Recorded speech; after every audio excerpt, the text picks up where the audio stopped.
नमस्कार, स्वागत है कंचन टीवी पर आपका। अभी आज पूरा दिन सोशल मीडिया पर एक ही व्यक्ति है, एक ही पर्सनैलिटी है, उनका जिक्र चल रहा है। अनुराधा भार्गव, करनाल की अनुराधा भार्गव जो गुरु तेग बहादुर ब्रिगेड के संस्थापक हैं। और उनके बारे में बता दूं दर्शकों को, जो हमारे दर्शक हैं जो नहीं जानते, कि अनुराधा भार्गव ने शुरुआत की थी गुरु तेग बहादुर ब्रिगेड से।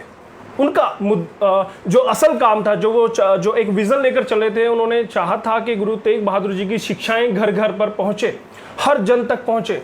उन्होंने क्योंकि हिंदुओं के लिए शहीदी दी थी, इसीलिए वो जन जन तक उनको पहुंचाना चाहते हैं। लेकिन अब कहीं ना कहीं जब बातें निकलकर सामने आती हैं तो कंट्रोवर्सी उनके साथ जुड़ती जा रही है, विवादास्पद उनके बयानों को कहा जाता है।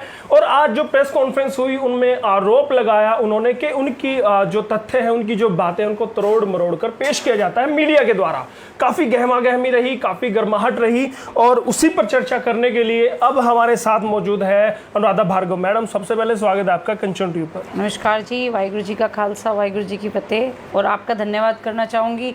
शुरुआत से ही आपका जो चैनल है वो हमारी बातें दर्शकों तक पहुंचाता है, क्योंकि जैसा कि आप देख रहे हैं, कुछ मीडिया कर्मी जो हैं, कुछ लोग ऐसे हैं जो मेरे शब्दों को तरोड़ मरोड़ कर उसको गलत वे में ले जाकर लोगों को भ्रमित करना चाहते हैं। मुझे तो लगता है कि मैडम आपकी बातों को तरोड़ मरोड़ के मीडिया को सामने रखने की आवश्यकता ही नहीं है, क्योंकि बातें आपकी पहले ही बड़ी संवेदनशील होती हैं, तो आवश्यकता नहीं है। आपने ब्रिगेड शुरू की थी जी, आपका विजन था जी, गुरु तेग बहादुर जी की शिक्षाओं को घर घर तक पहुँचाना जी। वहाँ से शुरुआत हुई। उसके बाद से कैसा वो चल रहा है, सबसे पहले वो जानना चाहूँगा। बहुत अच्छा प्रचार चल रहा है, जो कि अभी हमारा उत्तर प्रदेश में बहुत अच्छा प्रचार चल रहा है। मेरठ भी मैं गई थी। अभी नेक्स्ट अपकमिंग जो प्रोग्राम्स हैं हमारे, वो कश्मीर में जा रही हूँ। कश्मीर के हालातों का जायजा लेना है वहाँ ग्राउंड लेवल पर, क्योंकि वहाँ के लोग क्या कहते हैं, मीडिया क्या दिखाती है, उससे हमें कोई वो नहीं है। हम अपने ग्राउंड लेवल पर ही जाकर उसकी रिपोर्ट लेंगे कि आज के हालात क्या हैं वहाँ। गुरु तेग बहादुर जी की शिक्षाओं को लेकर आप चले हैं पूरे देश में, उनको घर घर तक पहुँचाना चाहते हैं। वहाँ तक तो ठीक थी बातें, लेकिन आपके साथ ये विवादास्पद बातें क्यों जुड़ती जा रही हैं? आपके बयान आते हैं, एक बयान था कि हिंदू चोर, उसकी जो व्याख्या है सुप्रीम कोर्ट ने भी चोर दी है, उस पर क्या कहना चाहेंगे? देखिए, मैं यही कहना चाहती हूँ आपके चैनल के माध्यम से कि लोग भी समझे। मैंने जो टिप्पणी की वो सिर्फ शब्द की है। लोगों ने उसको धर्म से जोड़ दिया कि आपने हिंदू को बोला है। मैंने हिंदू को नहीं बोला, सिर्फ एक शब्द की टिप्पणी की थी। वो अधिकार सबको है, वो आपको भी अधिकार है। अब ये देखिए, जब तक मैं ये मुहिम चला रही थी मुझे नहीं पता था। एक दिन मेरे सामने अचानक से एक निकल के आती है रूलिंग, एक जो है शब्द निकल के आता है, कुछ लोगों के बयानबाजी आती है। उसको देखते हुए जब मैंने सर्च किया कि नहीं, एक्चुअली मुगलों ने हमारे ऊपर राज किया, और जो मुगल हमें नाम दे रहे हैं इन गलत शब्दों का, उससे बचना चाहिए। लोगों को तो खुश होना चाहिए कि अगर मैं शब्द की अच्छी टिप्पणी कर रही हूँ, लेकिन लोग इससे नाराज भी नहीं हैं। कुछ लोग हैं चंद जो फेक आइडिया बना के मैसेजेस करते हैं, फेक आइडिया बना के कॉल्स करते हैं। मैडम आप कहते हैं कि आपको कॉल करते हैं, लेकिन आप जो रूलिंग का बहाना लेकर आपने बात को सामने रखा है, तो कहीं ना कहीं धार्मिक भावनाएं हिंदुओं की इससे आहत हुई हैं। और आप पर जो संगीन आरोप है, आरोप ये नहीं है कि आप उसकी व्याख्या कर रहे हैं। आप उसकी व्याख्या क्यों कर रहे हैं, मुद्दा ये है। कहीं ना कहीं कहा जा रहा है, और दर्शक भी शायद इत्तेफाक रखते हो, कि कहा जा रहा है कि मैडम इसीलिए उनकी व्याख्या करती है, बार बार हिंदू को चोर कहती है ताकि आपकी टीआरपी बढ़े, आप पब्लिसिटी आपको मिले। क्या इसीलिए किया जा रहा है? ये टिप्पणी जो मैंने की थी 6 जून को की थी, उसके बाद ऐसी कोई भी टिप्पणी मेरी समाज में नहीं आई। दूसरी बात, क्योंकि मैंने कोई एक शब्द के लिए कार्य नहीं करना, समझ गए ना आप मेरी बात। दूसरी बात, आज प्रेस कॉन्फ्रेंस के जरिए में लोगों ने प्रेस कॉन्फ्रेंस में मुझसे पूछा, मैंने इस बात का खंडन किया कि देखिए, मैंने सिर्फ शब्दों को कहा है, आप लोगों ने तो धर्मों को ही बोल दिया। आप लोग मीडिया कर्मी का काम है साफ साफ जो चीज़ें दिखाना, आप उनको उलट पलट करके आप धर्मों के ऊपर बात लेके जाते हो, तो आप भी गलत हो। तो उसकी जरूरत क्या थी मैडम? वही तो हम जानना चाहते हैं। आप तेग बहादुर जी की शिक्षाओं को बताइए ना लोगों को, वो कीजिए। लेकिन आप तो हिंदू चोर पे चले गए, तो कहीं ना कहीं वो आपकी मंशा पे भी थोड़ा सा संदेह होता है ना। सुनिए, संदेह तो तब होगा ना जब हम कभी ऐसी कोई लोगों से जुड़े हुए हों। संदेह जब मैं यहाँ पे अपना सोशल वर्क करती हूँ, कितने सालों से सोशल वर्क कर रहे हैं, वैसे भी मैंने अपने धर्म में रह के दूसरे की इज्जत करना सीखा है, दूसरे के धर्मों की इज्जत करना सीखा है। और दूसरी बात, मैं आपको एक चीज़ और बता दूँ कि जो ये टिप्पणियाँ लोग करके और ये टीआरपी ले रहे हैं कुछ चैनल्स तरोड़ मरोड़ करके, उन चैनलों को मैं कहना चाहती हूँ उनके पास भी हम नोटिस भेजेंगे। क्योंकि मैं आपके कैमरे के माध्यम से कहना चाहती हूँ, जो लोग धर्मों के ऊपर टिप्पणी कर रही है, दैट मीन्स कि आप ही उस कौम के गद्दार हो। मैडम जो आप गलत तो बोलते 2-4 जो गिनती के चैनल है उनको भेजेंगे, लेकिन यहाँ तो 100 करोड़ के पास हिंदू हैं। अगर सभी आपको लेटर भेजने लगे पता तो क्या है, अब पोस्ट ऑफिस तो अगर- आपके घर में ही खोलना अगर- पड़ेगा, अगर डाक भेजना विभाग को। होता तो भेज देते, सब पढ़े लिखे हैं, जी। मैं अकेली नहीं हूँ जिसने आप ये बात की कमेंट है। अगर कमेंट की बात की जाए तो तकरीबन नकारात्मक ही कमेंट रहते हैं आपके देखिए, पोस्ट जब सच्चाई चलती है ना तो सच्चाई के साथ सिर्फ वही लोग जुड़ सकते हैं जो यहाँ पे जिनके पास दिल है और जिगरा है सच्चाई सुनने का। आज मैं कहना चाहती हूँ, जब सच्चाई चलती है ना, गुरु नानक देव जी चले थे, लोगों ने तो उनको पत्थर मारे थे, माता सीता थी, उनको भी उन्होंने लोगों ने नहीं बख्शा। तो हमारी तो है ही क्या हैसियत, हम तो एक छोटे से इंसान हैं जो कि आज समाज में आए हैं। आज लोगों को दिक्कतें क्यों हो रही हो? जो लोग अपने हिंदुत्व पे आज गर्व करते हैं, क्या किया आपने हिंदुत्व के लिए? झगड़े कराए होंगे। आज हिंदू राष्ट्र की बात करते हो, हिंदू राष्ट्र कहां से बना लोगे आप? सुप्रीम कोर्ट की चंद्रचूड़ जज हैं, उन्होंने बोला कि ना तो हिंदू राष्ट्र बनेगा ना मुस्लिम राष्ट्र बनेगा।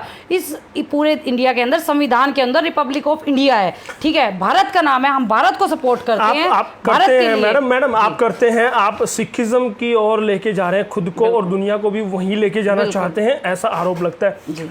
सिखों की समस्याएं आपको दिखाई देती हैं, कश्मीर के हिंदुओं की समस्याएं आपको दिखाई नहीं दी, कश्मीर की हिंदुओं को लेकर आप कभी नहीं बोलते, उनको लेकर मुखर नहीं होते।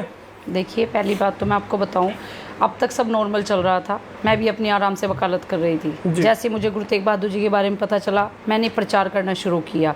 और जो बातें मीडिया आज बोल रही है कि कश्मीर में क्यों नहीं जायजा लिया, वहाँ क्यों नहीं लिया, सरकारें किस लिए हैं? सरकारें किस लिए बैठी हुई है? सब मुद्दे अगर अनुराधा भार्गव उठाएगी, सरकार क्या करेगी? सरकार इतने इतने बड़े बड़े वेतन लेती है, सरकार आज आपके देश का प्रधानमंत्री हिंदू है, तब भी हिंदू खतरे में है। मैं तो कहती हूँ वो हिंदू खतरे में क्यों है? तो देश का प्रधानमंत्री तो है। हिंदू सिख किया किसने? अनुराधा भार्गव कर रही है। मेरी- सिखों को तो दिक्कत नहीं है, सिख तो आगे सामने नहीं कहते, क्यों एक दिक्कत? अनुराधा भार्गव कहती है आगे। इसलिए नहीं कहती क्योंकि सिख, मैं जब से गुरु तेग बहादुर मुहिम में आई हूँ, मैंने उन सिखों के दिल का जो है ना, जो एक दिल के अंदर बेचैनी होती है ना, जहाँ सम्मान नहीं मिला सिख समाज को, मैं वो फील करती हूँ। शायद मुझसे ज्यादा सिख समाज में कोई भी नहीं रहता। ये गलत कह रहे हैं, सम्मान नहीं मिला। सुनो मेरी बात, कहाँ मिला है? आप मुझे एक तथ्य बताओ। तो फिर सिख क्यों नहीं खड़े होते आपके साथ? सिख खड़े किस लिए? आज आपकी प्रेस कॉन्फ्रेंस में सिख साथ नहीं खड़े थे। उसको फिर सिर्फ सम्मान दिया जाता है, आपको सिरोपा भेंट किया जाता है, उसके बाद वो अपने रास्ते, आप अपने रास्ते। नहीं, ऐसा नहीं है। सिख समाज मुझे दिल से प्यार करता है और सिख समाज मेरा हौसला बढ़ाता है। और जिस कौम के हिंदू लिए समाज प्यार जो नहीं करता? आज सुनो मेरी हिंदू बात, समाज मुझे आपके पूरा लिए नहीं देश खड़ा? प्यार करता है, मुझे पूरा देश तो प्यार फिर ये करता बात है। कहिए नो, ना। मैंने तब भी बोला सिख समाज ना मैं हिंदू, ना मैं मुसलमान हूँ, ना मैं सिख हूँ, ना ईसाई हूँ। मैंने ऑन कैमरा आपको पहले भी कहा था, मैं सिर्फ एक इंसान हूँ, मुझे ब्राह्मण जाति से भी ना जोड़ा जाए, ठीक है? क्योंकि जहाँ ब्राह्मण की बात आ जाती है वहाँ कहीं ना कहीं भेदभाव शुरू हो जाते हैं। मैं ये कहना चाहती हूँ, मुझे आज गर्व है कि मैं एक इंसान हूँ और मेरा नाम जो है ना वो इंसानियत के तौर पे लिया जाए। इंसान आपको कहा जाए, बिल्कुल, इंडियन बिल्कुल। आपको कहा जाए, ना हिंदू में बांटा जाए, ना सिख में बांटा बिल्कुल, जाए। मुझे ना बांटा जाए। कमेंट आते हैं अनुराधा कौर आपके नाम के साथ जोड़ा बिल्कुल, जाता अब है। देखो कौर जोड़ देते हैं लोग, कितने मतलब शरारती तत्व हैं। कहने का मतलब मैं वो सही है अपनी जगह अपने मैडम, सनातन वो में- सही है। हाँ। आप सिख सुबह शाम दिन रात अगर सिखिज्म की बात करेंगे तो क्या कहेंगे लोग? सिखिज्म की बात क्यों करूंगी? मैं फैक्ट बताती हूँ आपको, ठीक है? आप इन फैक्टों को भी दिखाओ। जब आप ये दिखाते हैं कि मैडम ने टिप्पणी क्या की है, इन फैक्ट को भी दिखाओ। आपको शुरुआती दौर से अब तक का पूरा इतिहास बता देती हूँ, ठीक है? सन 1962 में एनडीएफ लगा, नेशनल डिफेंस फंड बना। उस दौरान चीन ने भारत पे जो है हमला किया। तब दौरान सरकार ने अपील की देशवासियों से कि आप खुल के दान करें। दान के अंदर 46% जो है रिवेन्यू जो है वो अपना सिख समाज से आया, पंजाब से आया। दूसरी बात, पूरे देश से 257 किलो सोना आया, ठीक है? दान में 252 किलो समथिंग लाइक दैट की सोना वो पूरा सिख समाज का था, ठीक है? यहाँ तक कि 12,000 गोल्ड मेडल जो कि महाराजा रणजीत एक सिंह सवाल इसी से सवाल गोल्ड से सवाल करता हूँ, क्या उन्होंने सिख हैं इसीलिए दिया था या वो भारतवासी इसलिए दिया था? देखिए, वो तो भारतवासी, उन्होंने भारतवासी करके दिया, तो आप क्यों उसको कैटेगराइजेशन करते हैं? आपसे पहले देखिए, मैं दर्शकों को भी कहता हूँ, इससे पहले ये फैक्ट ना मैंने सुना था ना आपने सुना होगा, लेकिन तभी कहती हूँ इतिहास को छुपाया जाता है। किसने इतिहास छुपाया? को किसने सरकारें छुपाती है, सरकारें छुपाती हैं, तो उसका दोष हिंदू या सिख को क्यों देते हैं? नो, आप गलत, अभी भी आप गलत टिप्पणी कर रहे हैं। आप फिर वही बात दर्शकों को भटकाने का प्रयास कर रहे हैं। मैं भटकाने का प्रयास करता हूं। मैं ये कहना चाहती हूँ, फिर। मैं समझाना चाहती हूँ कि मेरा जो टॉपिक है वो ये है, देश में आखिर कब होगी सिख समाज की कद्र इस भारत में? अगर उन्होंने इतना गोल्ड दे दिया, अगर उनके देश में लोग शहीद हुए हैं, अगर उनकी जो लड़की है अमृत कौर जो पहली स्वास्थ्य मंत्री रही, उसने अगर 100 2 करोड़ एम्स में दे दिया। अगर बलबीर सिंह दोसांझ जिन्होंने 3 गोल्ड मेडल हमारे देश के लिए लाए, आज उनका नाम देश में कहीं नहीं है, क्यों नहीं लिया जाता? श्री गुरु तेग बहादुर जी को सिखों के 9वें गुरु बताया जाता है, क्यों बताया जाता है? वो देश के राष्ट्रपिता हैं। आज हमारे देश में बाल दिवस मनाया जाता है, वो नेहरू के नाम पे क्यों मनाया जाता है? आज जो हमारे साहिबजादे उनके नाम पे क्यों नहीं मनाया जाता? देश को राष्ट्रपिता का अवार्ड जो है हमारे गुरु तेग बहादुर जी को, मैं सिर्फ इसलिए कहना चाहती हूँ, आप अगर उनकी उपलब्धियां हैं उनको सम्मान दो। फिर जब उनकी दस्तारें उतारी जाती है तब क्यों नहीं ये समाज बोलते? कौन उतारता है? इतने मैं बताती हूँ आपको कितने केस आते हैं जब कभी भी कोई सिख समाज का कोई लाइक क्राइम सभी करते हैं, अगर मान ले मार पिटाई होती है, वहाँ लोगों की दस्तार तो हैं सुनो, दस्तार उतारी जाती है, दाढ़ियाँ खींच दी जाती है। किसने अधिकार दिया है? कनाडा के अंदर जाओ 10 साल की सजा है, हमारे भारत में कुछ नहीं है। आज गुरु साहब को, जो गुरु ग्रंथ साहब जी की हम बात करते हैं, लिविंग गुरु की उपाधि उनको सुप्रीम कोर्ट ने दी। एक सवाल आपसे है, क्या सिर्फ गुरुद्वारा साहब में सिर्फ सिख ही जाते हैं, हिंदू नहीं जाते हैं? क्या वो सम्मान नहीं करते हैं? कुछ चंद एक लोगों की वजह से अगर बीच में भेदभाव आ गया है, कुछ खटास आ गई है, तो उसको पूरे कौम के साथ जोड़ के कैसे देख सकते हैं आप? यशपाल कंचन जी, मेरा आज भी यही मैटर था। आज भी मैंने लोगों को ये समझाया कि मेरा लोगों से मतलब नहीं है, मैं सिर्फ सरकारों को बोलती हूँ। सिर्फ सरकार ऐसा क्यों करती है? 1947 की बात हो तो आप सरकार से लड़ेंगे? अब सीधा मैं सरकार से लड़ूंगी सीधा। तो सीधा सरकार को टारगेट कीजिए ना। सरकार तो आप लोग ही तो मेरी बात पहुंचाओगे, मैं कब तक बोलूंगी? आप लोग पहुंचाओगे मेरी बात? आप तो मीडिया पे खुद मुखर हो जाते हैं। नहीं, मैं तो खुद बोलती हूँ। अब आपके जवाब, तीखे सवालों का तीखा जवाब भी तो मिलना चाहिए लोगों को। जो आप तीखे सवाल करोगे, जवाब भी तो तीखे शब्दों में मिलना चाहिए। आप क्या है कि हिंदू और सिख में बांटते हैं। आपने एक स्टेटमेंट दी कि 90,000 फौजियों का सरेंडर कराया जगजीत सिंह अरोड़ा ने पाकिस्तान। जी जी जी। क्यों भाई? सिर्फ अकेले सरदार जी थे? बिल्कुल। हिंदू फौजी नहीं थे? देखो सुनो, आपने कैटेगराइजेशन क्यों किया? इसलिए क्या, आप बांटना क्यों चाहते हैं? इसलिए बांटना नहीं चाहती। सुनो मेरी बात, आप जो है, आप लोग इन टिप्पणियों को करके बांट देते हो। हाँ, ठीक है मैडम, आप कुछ भी बोले, अगर हम उसको हाईलाइट करते हैं तो फिर हम करते हैं। मैंने क्या बोला? जो आप कहते हैं हम उसको दिखाते हैं। उपलब्धियां गिनवाई हैं, दर्शकों से पूछते हैं। जो अनुराधा भार्गव दिखाती है, मीडिया आपके सामने वो लाता है कि हम अपनी तरफ से कोई स्टेटमेंट आपको दिखाते हैं। आप नीचे कमेंट में बताते रहिएगा मैडम का आरोप है मीडिया दिखाती है, लेकिन मैडम भूल जाती हैं कि वो अपने तीखे शब्द बाणों से जब घाव करते हैं तो उनकी चोट दूर तक जाती है, हिंदू जनमानस नहीं, आम जनमानस पर। ऐसा नहीं है कि सिर्फ हिंदुओं को दिक्कत है, कुछ सिख भी आपको पसंद नहीं करते हैं, क्योंकि आप बांटने का काम करें कहीं ना कहीं। हिंदू सिख आपके आने के बाद हुआ है। आज आपको बता देती हूँ, ये तो 1984 से चला आ रहा है, ठीक है? जब से इतने अत्याचार हुए, आज जो सिख विधवाएं हुई थी, जो आज विधवा कॉलोनी दिल्ली के अंदर है, सरकार ने संज्ञान लिया आज तक? आज 1984 से वो सिख महिलाएं जो बेचारी विधवा हो चुकी हैं, जो दर दर की ठोकरें खा रही हैं, क्या सरकार ने आके देखा? अगर मैं आवाज़ उठाती हूँ तो मैं बुरी हो गई हूँ? अगर मैं उन विधवाओं के लिए आवाज़ उठा रही हूँ तो क्या मैं बुरी हूँ? ये बताइए आप। अगर मैं उन शहीद भगत सिंह का दर्जा है, वो शहीद का दिया आज तक इन्होंने, आज उधम सिंह का दर्जा दिया है कभी शहीद का? ये सरकारें कर क्या रही है, मेरे को ये समझ नहीं है। 1984 से लेके इनके गुरुद्वारे तोड़वा दिए, ठीक है, उनको बहा दिया, उसके बाद इन लोगों को इन्होंने खालिस्तानी कह दिया। सिर्फ 3 हिंदू क्रांतिकारियों के नाम बताइए। 3 हिंदू क्रांतिकारी आप ये बताइए। राजगुरु हैं, बिस्मिल हैं, सुखदेव हैं, लाला लाजपत राय है। मैं किसको सपोर्ट नहीं करती? मैं यशपाल जी, फिर आप कैटेगराइजेशन क्यों करते हैं? स्पेशलाइजेशन क्यों करते हैं? मैडम, इस धर्म में रहती हूँ, इनको ठीक है, इस धर्म में रहती हूँ, मुझे दर्द होता है यही तो बात के साथ क्यों इतना व्यवहार। मैडम, ऐसा नहीं है कि कोई भी भेदभाव हो रहा है। यशपाल जी, आप कहते हैं, हम अपनी आंखों से देखते हैं, ठीक है?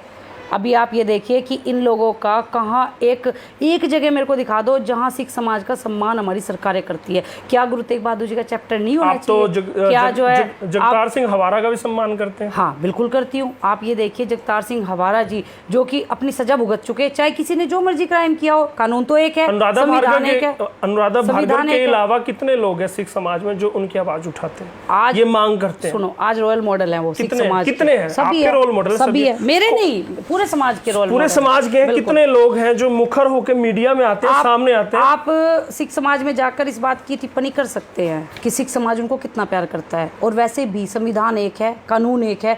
आपको होना चाहिए कि संविधान अगर एक है, जिसकी सजा पूरी होगी है उसको जेल से बाहर निकालें, ठीक है? तो क्या अनुराधा भार्गव निकाल पाएंगे? बिल्कुल, मैं मिलूंगी अभी। क्या करेंगे उसके? जेल में जाएंगे अभी हम, उनसे मिलके आएंगे जगतार सिंह हवारा जी। आपको डर नहीं लगता? नहीं, मुझे क्यों खालिस्तानी का ठप्पा आप पे लगने वाला है? नहीं, क्यों लगेगा? सच्चाई के साथ चलो, कौन कहेगा खालिस्तानी है? ये बताइए। सिख समाज, फिर वही बात, आपने सिख समाज के किसी भी बंदे को अगर मैं बाहर निकाल रही हूँ तो खालिस्तानी कैसे हो गया? हवारा उनको कोई भी जगतार सिंह हवारा के ऊपर खालिस्तानी का ठप्पा है मैडम। अच्छा। मेरी बातों को अब आप तरोड़ मरोड़ रहे हैं। चलिए आप बताइए। सिख समाज अलग रखिए, जगतार सिंह हवारा को अलग रखिए जी। अब आपने कहा, मैंने जगतार सिंह हवारा के बारे में बात की, मैंने भी जगतार सिंह हवारा जी के बारे में उन्हीं बात पर कर रही खालिस्तान हूँ। का ठप्पा है, ऐसा है, उन्हीं को आप बाहर निकालने की ऐसा बात है, करते खालिस्तान के हैं ठप्पे तो आप पे नहीं लगेगा। खालिस्तान के ठप्पे तो सोशल वर्कर पे भी है। आज जो सिख समाज है उनको भी खालिस्तानी बता देते हो, उनको भी आतंकवादी। कौन बताता जब है? सांस अटकी होती है, कौन बताता है? जब सांस अटकी होती है, सुनो, कौन बताता है? सरकारें बताती है।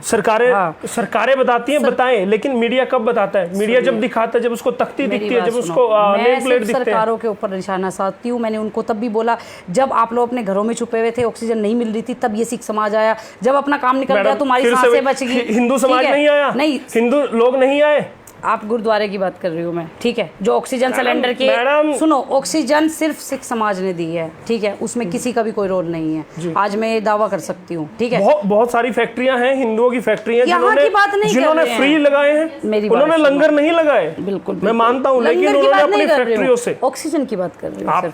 आपने लंगर की बात की, ऑक्सीजन का लंगर कही है मैडम, आपने लंगर की बात की, ऑक्सीजन के लंगर की, ऑक्सीजन का लंगर। सिख समाज ने ऑक्सीजन की जो सेवा दी थी उसको भी लंगर के तौर पे कहा। बिल्कुल, ऑक्सीजन लंगर हमने लगाया, क्योंकि हिंदुओं ने भी लगाया। अगर आपको नहीं पता है तो बहुत सारी हिंदुओं की फैक्ट्री थी जिन्होंने कहा कि आप सिलेंडर लेके आइए और डॉक्टर की पर्ची लेके जाइए। अप्रिशिएट करती हूँ जो लोग काम करते हैं, ये बात, लेकिन ये अच्छा साउंड कर रहा है। बिल्कुल, ये जो सिख समाज है ना, मुझे सिर्फ इससे प्रॉब्लम है। सिख समाज के साथ भाई भेदभाव मत करो। अगर इन्होंने किया हुआ है तो इनका जो है ना सम्मान करना सीखो। आज जो हालात देश के बन रहे हैं, जहां सिख समाज खड़ा होता है और अपोजिट पार्टी उसका एक मिनट साथ देती है कि हाँ भाई सिख है ना, मैं आ रहा था तो एक मेरे मित्र हैं, उन्होंने कहा कि जब आप जा रहे हैं अनुराधा भार्गव के पास तो एक सवाल जरूर उनसे पूछिएगा मेरा।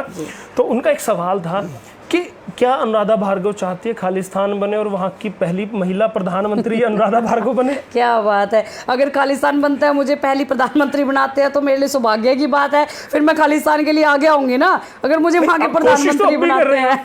अब भी कोशिश आपकी वही है ना, हवारा को आप छुड़वाने जा रहे हैं, उनके लिए केस लड़ने वाले, और फिर कहते खालिस्तान को तो प्रमोट आप कर रहे हैं। कल को सरकार अगर सलाखों के पीछे अनुराधा भार्गव को डालता है कि वो खालिस्तानी सपोर्टर है, समर्थक है, जी जी, तो पहली बात तो सुनिए मेरी बात। पहली बात, जिस भारत में हम रहते हैं हमें गर्व है कि हम भारतीय हैं, ठीक है। दूसरी बात, अगर सरकार खुद कहती है कि तुम खालिस्तान लेके अलग बैठ जाओ तो किसी को, सिख समाज को आपत्ति नहीं है। अगर आप हो, आपको मैं बोलूँ ये आप प्रेजेंट ले लो, तो अगर आपको हम अपनी इच्छा से कुछ दे रहे हैं तो उसमें आपको आपत्ति नहीं होनी चाहिए। मेरी इच्छा ना भी हो तो मुझे देंगे, मैं ले लूंगा, लेकिन मेरी तो इच्छा अंदर है ना मन में। उपहार अगर किसी को दिया जा रहा है तो उपहार के लिए तो कोई मना नहीं करेगा, टुकड़े करके दे दिया जाए उपहार। एक बात है कि आपकी नैतिक, क्या आपके नैतिक भावना ये कहती है कि देश का टुकड़ा बना के आपको उपहार जो दिया जाए तो उसको रख लेंगे? आज मैं ये दावे के सामने, मैडम आप रख लेंगे क्या? आज मैं दावे के सामने आप रख लेंगे क्या? देश का टुकड़ा बना के गिफ्ट दिया जाए? देश के सामने कहती हूँ आपको, मेरा सिख समाज नहीं चाहता कि खालिस्तान बने, दैट्स इट। बस जो हम चाहते थे वही ये मैडम ने कहा है। सिख समाज नहीं चाहता, बिल्कुल सिख समाज नहीं चाहता खालिस्तान बने, लेकिन भावनाओं को ठेस पहुंचा रहे हैं लोग उनकी, बस वो अलग विषय, वो अलग विषय। बिल्कुल, सिख नहीं चाहते खालिस्तान बने, कुछ मुट्ठी भर लोग हैं जो बरगलाते हैं, लेकिन सिख समाज इतना छोटा या इतना कमजोर नहीं है कि वो कुछ एक चंद मुट्ठी भर लोगों की वजह से भड़क जाए और वो देश के टुकड़े करे। और अनुराधा भार्गव भी नहीं चाहेगी देश के टुकड़े हों, कुछ ऐसा ही है मैडम। बिल्कुल बिल्कुल।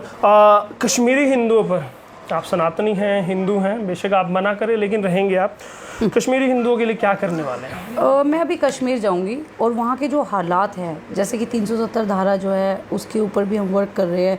लोगों को क्या क्या सुविधाएं वहाँ मिल रही है और किस तरीके से वो अगर तंग भी हैं तो वो क्यों हैं, क्योंकि देखिए ग्राउंड रिपोर्ट जो होती है ना, वो इंसान बता सकता है जो इन चीज़ों सच्चाई के लिए लड़ता हो।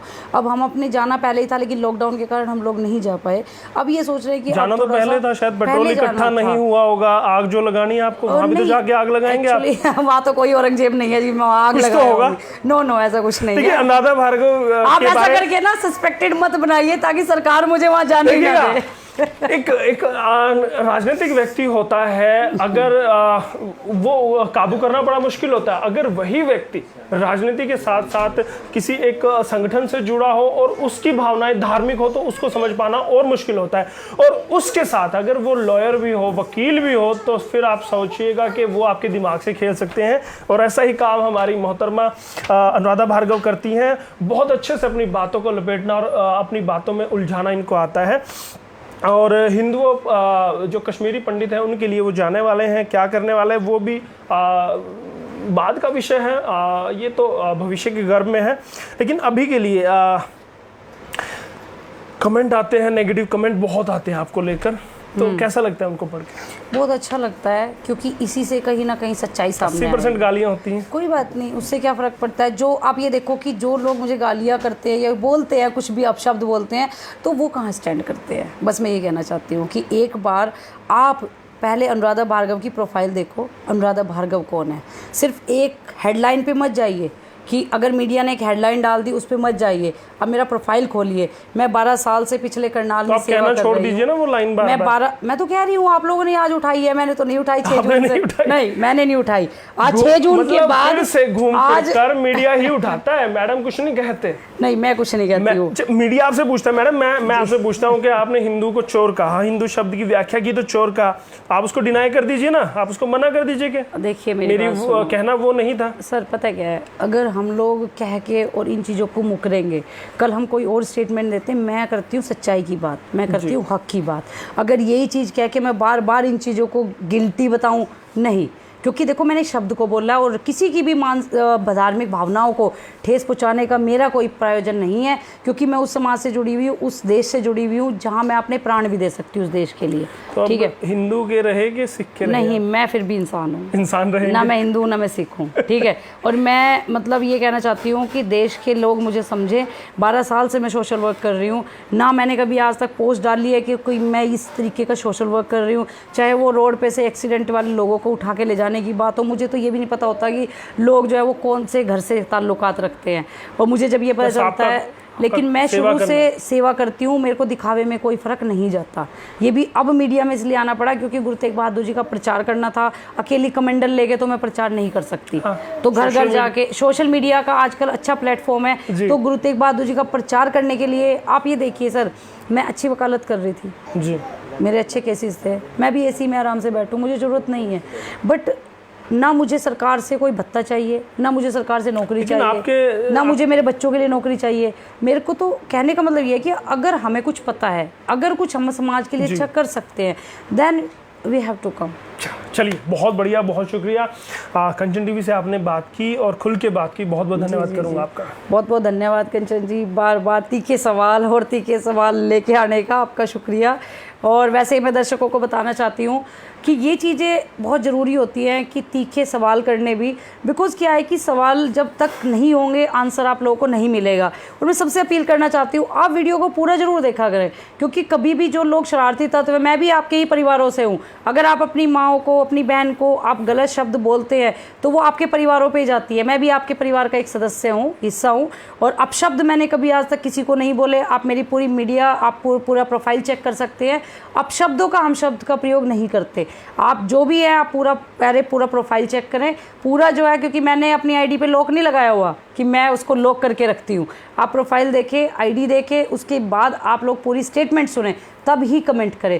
क्योंकि वो जो कमेंट करने वाले लोग पता है कैसे होते हैं कंचन जी, जो रात को बिस्तर में सोते हैं, सुबह उठ के ना वो टीवी देखते हैं, चाय पीते हैं, एक स्टेटमेंट देखी, कमेंट डाल दिया, तथ्य किसी को भी समझना नहीं चाहते। जी बिल्कुल बिल्कुल जी। देखिएगा, हम भी दर्शकों से निवेदन करेंगे कि कोई भी तथ्य है उसकी तह तक जाइएगा, उसकी जो किस परिप्रेक्ष्य में वो बयान दिया गया है उसको समझिएगा। अगर वो गलत है तो उसकी आलोचना कीजिएगा, अगर वो सही है तो उसको अप्रिशिएट कीजिएगा। और उसी तरह अगर ये वीडियो आपको अच्छा लगा तो हमारे काम को अप्रिशिएट करने के लिए नीचे कमेंट बॉक्स में जाके आप कमेंट कर सकते हैं। और निवेदन करूँगा, गालियाँ मत दीजिए। महिला हैं, आपके घर में भी माँ, बेटी, बहन है, उनका सम्मान करते हैं, तो किसी दूसरी महिला का सम्मान क्यों ना करें, हमें सम्मान करना चाहिए। आपको अपनी बात रखने का अधिकार है, तो आप सुसभ्य तरीके से अपनी बात रखिएगा। और बहुत बहुत धन्यवाद करूंगा हर एक दर्शक का जो हमारे वीडियो के साथ जुड़ा है। और अगर आप ये वीडियो देख रहे हैं यूट्यूब पर, तो हमारे चैनल कंचन टीवी न्यूज़ चैनल को आप सब्सक्राइब कीजिएगा, और फेसबुक पर देख रहे हैं तो हमारे पेज कंचन टीवी न्यूज़ चैनल को लाइक जरूर कीजिएगा। और इसके अलावा हम कूपर, इंस्टाग्राम, ट्विटर और लिंक्डइन पर भी है, वहां पर भी आप हमारे चैनल कंचन टीवी न्यूज़ चैनल को फॉलो कर सकते हैं। बहुत बहुत धन्यवाद। मैं आपका दोस्त, आपका होस्ट यशपाल कंचन।